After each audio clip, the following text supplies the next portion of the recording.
წავიდა. აი მე და გიორგი ვიმყოფებით რუსთაველზე. ეს წითელი პარასკევია და გვაქვს საუბრები. აბა გისმენ ბადანო გიორგი. რა თემა გინდა ვისაუბროთ? ანუ ზიარებაზე ვამბობთ, ხო მიიღო თუ რა იუდამ ზიარება? კი ბატონო. უღურე. просто ჩვენ სახარების მეკითხარი რომ ავტორებს არ ჭირდებოდა ყველა დეტალის ახსნა, მოხსნა, იმიტომ რომ ყველაფერი შეცდოდა, იმიტომ რომ ეს თემი იყო ებრაული თემი, ქრისტე და წარმართებით, რომელიც იყო და სინაგოგაში დადოდნენ, ზეპირად იცოდნენ რომ ხდებოდა ისა. ასაკის ტრადიცია. ამიტომაც ესენი არ, მაგრამ იოანეს ამ ძალიან გენიალურად ეს გაკეთებული. просто როცა იცი რა არის საფასე კურსედელი, თემი ყველა ის საუბარი რაც იოანეს აქვს სერობის დროს ეს არის საფასეკო აქ გადახდახენ ებრაელები. აქად არის თქმულებითი სწავლება. ანუ რაღაცა თქმულებას ხვდები და ამ თქმულებით ჩვენ მას ასწავლით, ეგე? ამას აკეთებს იესო. იმას ფეხბალის ტრადიცია როა. ფეხის ბანვა არის ზუსტად პირველი სასმისის მერე. ებრაულ ტრადიციაში. მაგრამ იქ ფეხს კი არ ბანის, ხელს ბანს. მაგრამ იესომ რა გააკეთა ფეხის დაბანვა ეს ძალიან მნიშვნელოვანი რამეა რომ იესო რაბინებს ქონდეს წესი ადამიანი რომელიც ამთავრებდა სკოლას, რაბინებს სკოლას, ახლაც ამთავრებს წესი ულტრაორთოდოქსებსა შემორჩენდა აი ხარიდინს უძახიან ამთავრებს ისა რა ქვია მოწაფე სწავლას რაბინი ბანს ამოწაფეს ფეხს ანუ შენ შეუკვე ზათხა ო ჩემი საქმე გააკეთე ჩემი გზა გააკეთე ჩემი სწავლება გააკეთე აიგი ამას აკეთებ ეს გააკეთე იესო და ამიტომ უნდა რომ თუ მაგას არ გააკეთე უცილი არ გიქნება თუ შენ არ აღიარებ რომ ჩემი მოწაფე ხარო და სხვასაც არ დაიმოწაფებ და სხვასაც არ დაბანო ეგა ну ჩვენ ტრადიციულად თარგმნელსა დაინდაბლა იესო ქრისტეს თავი. ну არც ეგაა ცუდი. ისა, განმარტება. და პირაცევნება ამით მაგალითი მიგეცნო. ხო, მაგალითი, რა მაგალითი მისო? თავდაბლობის თუ მოწაფეები იმასქნათ. დაიმოწაფეთ. ანუ პირველი არის რომ დაიმოწაფეთ. მეორე უკვე არის რომ დაიმთავროთ. ანუ მასწავლებელი არ უნდა იყოს. აი მე ვარ და ჩემი ნაბადია, ხოცი. თქვენ მიხართ. სიყვარულში ნასწავლდეს მასწავლებელი. აბა ის ლუკმა ჩამოწოდა. აი ეს ლუკმის ჩამოწოდება ძალიან მნიშვნელოვანი რამეა. მეორე სასმისის მეორე სასმისი ეს არის გავიარდა. წინ ცეკნეში დაიხვა. იმათი მომონების სასმისია. ებრაელი აიგე? ვინც მონობაში დაიღუპა, ვინც ყველა უსამართლოდ, ვინც გაიცა, დაიღუპა, იმის სასმისია და ხაროზეთი, კაკრას, ეს არის ამ სასმისის მერე მოდის ამ მაცის და ხაროზეთის ერთად ჭამა. ანუ ამოუწებ ამ ხაროზეთი ეს არის ისა ქვია, ფინიკი, თაფლი, ფორტოხლის ქერქი. მას ახლა პროტოკოლის ქერქია, მაგრამ იქ მაშინ ლიმონი იყო კიდევ. ამას ერთმანეთს აზელავენ ერთმანეთში და გამოდის ესეთი соусივით რა, აი თხემარს უძახით, ხო იცი, მაგრამ ის არის ტკბილი მწარე соусია, ჯერ ჭამ ტკბილია, მაგრამ რაც უფრო ღეჭავ, გიმწარდება. ეგე? და ამას ეუბნება რომ იუდას აძლევს ეგ ხაროზეთი კიდევ ცალკე სწავლებაა ეგ ხაროზეთი ასწავლის ებრაელ ვერსო კომპრომისებზე წასვლა არ შეიძლება კომპრომისებზე რომ მიდიხარ ბარდები ხდები მონა და იუდას ამის ნიშანს აძლევს იესო გაიგე მოციქულებსაც მისცა ეგა მაგრამ ვერ მიხდნენ იმ მომენტში ამას. Pentru suluțimea ar caldă. ხო. და გაცხადებაც ასე თვისი არის. გაიგე? არა ეს მერე მოხდა, გაიგე? გაცხადდა ეს მერე ყველაფერი. მერე უკვე რომ გაცხადდა მიხდნენ რომ იესო ქრისტე იუდას მიანიშა. ამის მერე იუდამ შეიძლება მიხდა, შეიძლება არ მიხდა, მე არ ვიცი ზუსტად, მაგრამ წერია რომ ისას გადაწყვეტილი ქონდა იესო მოუთხა, რაც გადაწყვიტეო გააკეთე. ანუ აქედან ჩასო იესო უკვე იცოდა იესოს იუდას გადაწყვეტილება და გაამყარა გადაწყვეტილებაში. როგორც ეს მილია როგორც მოსასწრებელება ღმერთი მე გავასასრულებ ფარაონის გულში. თითქოს ჩანს რომ მეთია ფარაონი ხო, მაგრამ არა არჩევანს როცა აძლევს იესო იუდას, ზუსტად ეს ხაროზეთის მაცა არის არჩევანი იუდაზე. იცემული რომ იუდა უნდა მიხვდარიყო ხაროზეთი მისი სიმბოლო ბავშვობიდანვე იცის რომ კომპრომისებზე წასვლა. რა იყო იუდას კომპრომისი?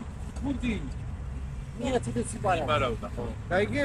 ჩუნჩიმა იბარავდა და მოპარვა მიიყვანა ადამიანის გული ისეთი გაუხადა რომ ბოლოს იმენად გავიდა რომ ეს როგორ არის ეს აზარ დამოკიდებული ადამიანებია ხო იცი? ჯერ იწყებს ისე ნელა და მე უკვე სახლიდან გაახვდა და მე ორი კაპიკი სადმე ყველაფერს გააკეთა. გაიგე?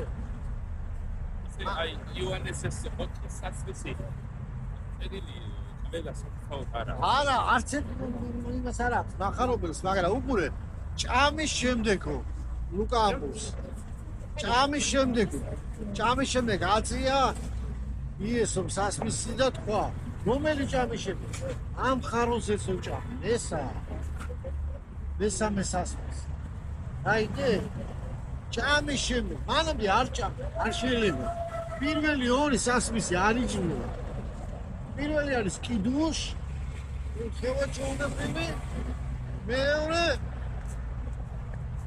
და მესამე რადგან იუდა რომ გავიდა პაკისტანი კიდე კაიხნის საუბარი მიდის იმიტომ რომ აკადა მიდის საუბარი მიდის ამ მესამე სასმის როცა სვამს სანამ სვამს იესო ყვება აკადას იმას რომ ადამიანი როგორ არ ჩავარდეს მონობაში როგორ არ ჩავარდეს მონობაში თუ ჩემში დარჩები ანუ მონობაში ვარ ჩავარდი იესოში და დავისწრებ. აიგე? გზა ეს არის მე ვარ გზა. მე ვარ ანუ აქ იესო ასწავლის რომ იუდას იუდა შეცდომა იყო რომ ის არ დარჩა იესოში. ის იესოსთან იყო, მაგრამ იესოში არ დარჩა. იესოს სწავლებაში უნდა დარჩენილი. მაგრამ ესაა თავარი რომ შენ წარმოიდგინე ამ ხელა აზრს გვეუბნება რომ ზოგი ამოსოს ზიარებამაც ვერ უშველაო. და თუნდა ზიარება, ბიჭო, ცოცხალ ღმერთს ელაპარაკებოდა ადამიანი და იმან ვერ უშველა. ზიარება უშველი და. ნუ ეს ისეთი რაღაცებია რომ ნუ არის ადამიანები ვინც მე არ მეთანხმება ამაში. და არ მეთანხმება იმიტომ რომ მათ ის არგუმენტები რაც მოყავთ, მე მესმის ეს არგუმენტები. იმიტომ რომ მათ არ აქვს სრული ინფორმაცია ებრაულ ტრადიციაზე, იქ რა ხდებოდა, როგორი თანმიმდევრობით მიდის. მე ეს რომ ვიცი, ამიტომ ამაზე დაყრდნობით ვაკეთებ ამას. აიგე? მე ვიტყოდა 100% ძმა ვიცი. ის რომ მოვა ის დალოცული ცხებული, ცხეული მე გავიგებ ყველაფერს. ისე აი დროები, ეს ის მოსლის დრო. განიაში წერია 72 პიროვნული შეგერწერია. ხო. ეს იცოდა ხალხმა მაშინ როდის მოვიდა მესია. რა იყო იცი ეს არ იცოდა რას ნიშნავდა ბევრმა. რას ნიშნავდა საბუნებრივად კვირეული. ეს გაიხსნა, როდესაც გავიდა დრო, როდესაც მეორე ტაძარი დაინგრა. მაშინ მიხდნენ ებრაელებმა 70 კვირეული რას ნიშნავს. მანამდე არ იცოდნენ ეს რა იყო. აიგე? ეს თვითონ ეს პერიოდი გავიდა. პრინციპში ვისაც გაიცხადა დაუშვათ როდის მოვიდა მესია, მაშინ ისიც ეცოდინებოდათ რომ როგორი ფორმით მოვიდოდა. ვინც ღმერთის ერთგული იყო ის აუცხადდა, მაგრამ აიღურე. იმიტომ რომ თვითონ იესოს ეპოქაშივე ხო შეიძლებოდა რომ მაგ ეპოქაშივე ცოდნოდა უკვე ეს მოსვლის დრო. უყურე რა მომენტი იყო, ჩვენ აიღეს სიმონ წინასამეტყველი. ვინც იესო აიყვანა.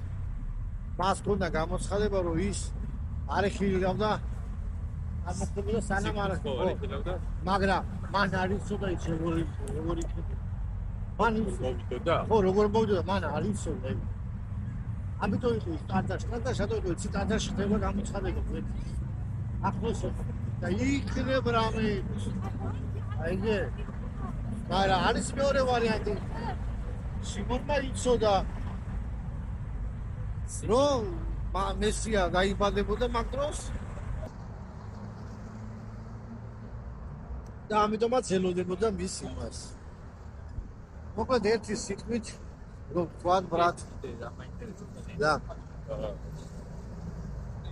ვიდეო შემდგა ესეთი რომ არა უკვე ამერიკაში ათლობა საჭირო არ არის რა. მასალეთის ათლობა საჭირო არ არის. ჩვენი ახლის ეპოქაში იყო ნათლობა?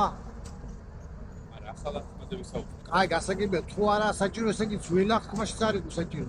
ძველ ახმაში არის ნათლობა. არა.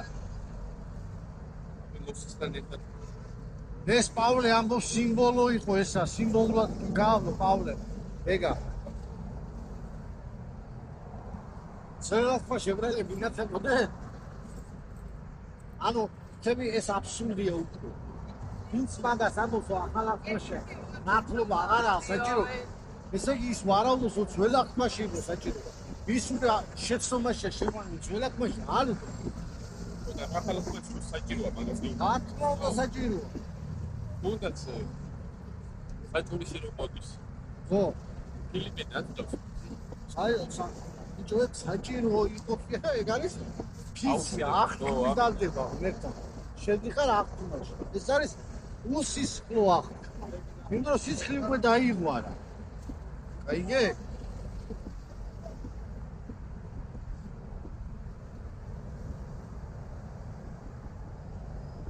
აი მეგობრებო, 113 წუთი მოვდივართ შუა რუსთაველზე, წითელ პარასკევს საუბრობთ თემებზე, რომელიც ვაინტერესებდა ჩვენ. ახმის დადება როგორც ხდებოდა. ახმის დადება? შენ რა გაინტერესებს კონკრეტულად? აი, აუვიც, ანუ პირდები მეც რაღაც ეს, მაგრამ იგი შანსია რომ ვერ გააკეთო. ამიტომ იესო ამბობს, რომ თქვენი სიტყვა ეფოსო, ხო, არა. ანუ ზედმეტად არ იმას, რომ იგავებში წერია, რომ თუ ეკლესიას ეს წერია იგავებში არა მოდიში. თუ დაპირდებიო, ხო შეასრულე, ხო არაო და ვაი შენ თავის დროს. ეს შინაარსობრივად გიყიდე. კი. ხო, აიგე. ანუ თუ მას დაუდებ შეასრულე. და შეასრულო, ხო. ამიტომ იყო კიდე რა მომენტი საინტერესო. რატო გეუბნები იცი ეხა? გარეგანი ფორმალური სახით ეხლა ახლა ეს არ დაუდია პეტრეს, მაგრამ პირდება რომ შენ არ გაცი. ვის? იესოს ეუბნება. ხო, მაგრამ იესო მაგაში გამოცადა მე. და ანუ მაგას ვიტაკი რა შეიძლება ქრისტიანს შეგვიდე, მაგრამ დიდი შანსია რომ ვერ გააკეთო. ანუ ამიტომ ესეთი ანდაზა არა იგავებშია. არ ხასიათზე რო ხარო ნუ დაპირდებიო. ხო, პეტრე იყო კარგ ხასიათზე, სიყვარულით იყო. აი, მე გაყვარს. დავდავდე და ამიტომ ის იცოდა რომ ენდორფინი თავში რო ადის, გაგარგინებს ჭკუას. ბიჭო, ბიბლიას უნიკალური წიგნია, უნიკალური ცხოვრებისეული მაგალითები, აი როცა ამბობენ, არასაკმარისია, მე მეცინებ ეს ხალხი არასაკმარისია ბიბლიაო. გადმოცემები ამიტომ ასაჩვენე. ბიჭო, მეუბნები. წაგიგითხე რომ წყაროები, რომ გადმარტებები, როგორ იყენებენ ამას ისინი თემის ცხოვრება პრაქტიკაში. რას ლაპარაკობ? ყველა ასპექტს მოიცავს ეს, მაგრამ მე მეთანხმები იმას, რომ სრულ